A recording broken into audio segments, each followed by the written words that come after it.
અમદાવાદના માધુપુરામાં મર્ડર કેસનો આરોપી પકડી આવ્યો। અમદાવાદ ક્રાઇમ બ્રાન્ચે ગણતરીના કલાકોમાં જ આરોપીને ઝડપી પાડ્યો હતો।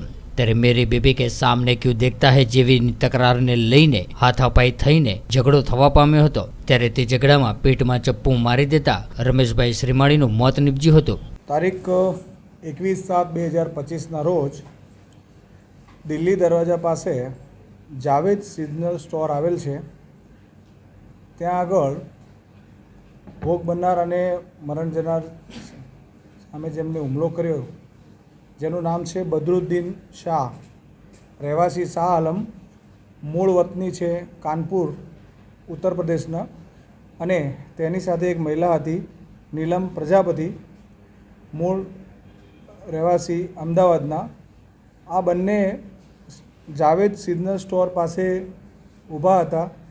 એ દરમિયાન મરણ જનાર કિશનભાઈ રમેશચંદ્ર શ્રીમાળી નાઓને બદરુદ્દીને એવું કહેલ કે તું મેરી બીવી કે સામને ક્યું દિખતા હૈ, એટલે પેલા એવું કહ્યું કે હું ક્યાં તારી મિસિસ સામે જોઉં છું, તો આને ગાળો બોલી બદરુદ્દીને। પેલાએ કીધું કે તું બહાર આવી જા, રોડ પર ખબર પડે તને।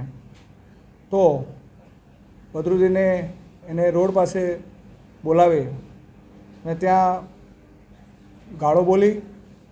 શરૂઆતમાં એ લોકોએ સામાન્ય મારામારી, અને બદરુદ્દીન પાસે છરી હતી જે કિશનના ડાબી બાજુ પેટના ડાબી બાજુ મારી દીધેલ, અને ત્યાંથી આ મહિલા અને બદરુદ્દીન બંને ત્યાંથી ભાગી ગયેલ।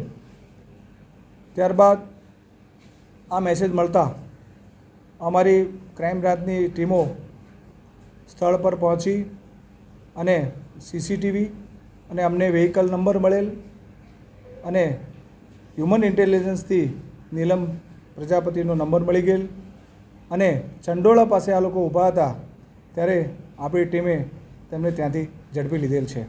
આ લોકો દાણી લીમડા બેરલ માર્કેટ પાસે હતા, અને એમને ગઈકાલે હમણાં 2 દિવસ પહેલાં એક મોટરસાઇકલ ખરીદ્યું હતું 62,000 રૂપિયામાં, અને એના માટે મિર્ઝાપુર એમને કામ હતું, તો એ બાજુ આવેલ હતા અને દિલ્હી દરવાજા ખાતે ઊભા હતા। હોમગાર્ડ ભોઈવાસ છે શાહપુર વિસ્તારમાં, અને ત્યાંનો રહેવાસી હતો। શાહપુર પોલીસ સ્ટેશન ખાતે હોમગાર્ડની ફરજ બજાવતો હતો, ત્યારે તે ઓન ડ્યુટી ન હતો અને એના પોતાનો વિસ્તાર હોય તો એ દિલ્હી દરવાજા બાજુ હતો। બદરુદ્દીન શાહ છે જે એના વિરુદ્ધમાં કુલ 14 જેટલા ગુના છે, જેમાં સૌથી પહેલાં એને વટવા, નારોલ, ઓઢવ અને દાણી લીમડામાં મોટરસાઇકલ ચોરીનું છે।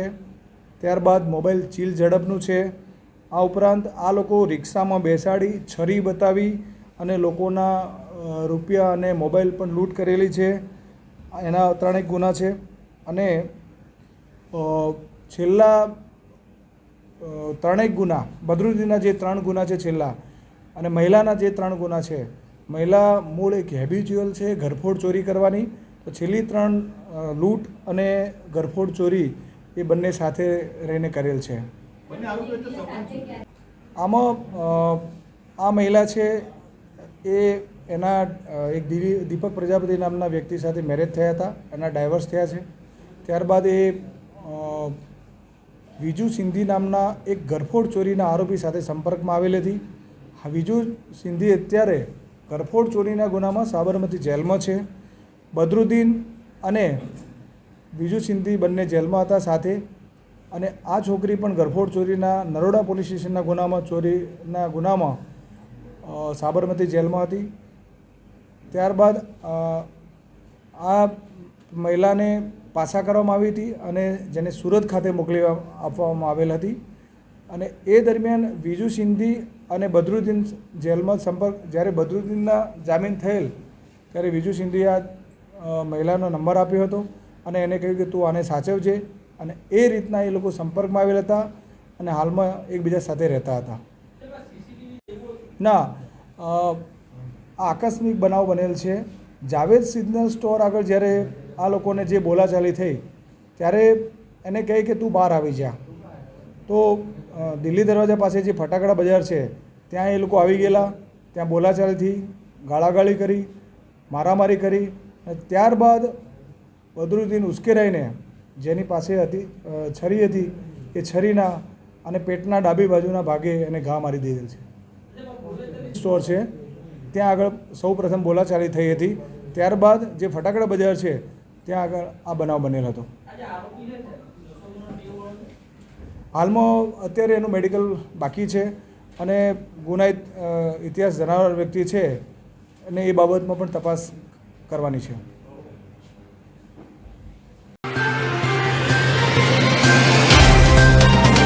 तो व्हाट्सएप, ट्विटर, फेसबुक, इंस्टा जहाँ भी आपका अकाउंट है, इसे शेयर बटन के द्वारा वहाँ पर शेयर करें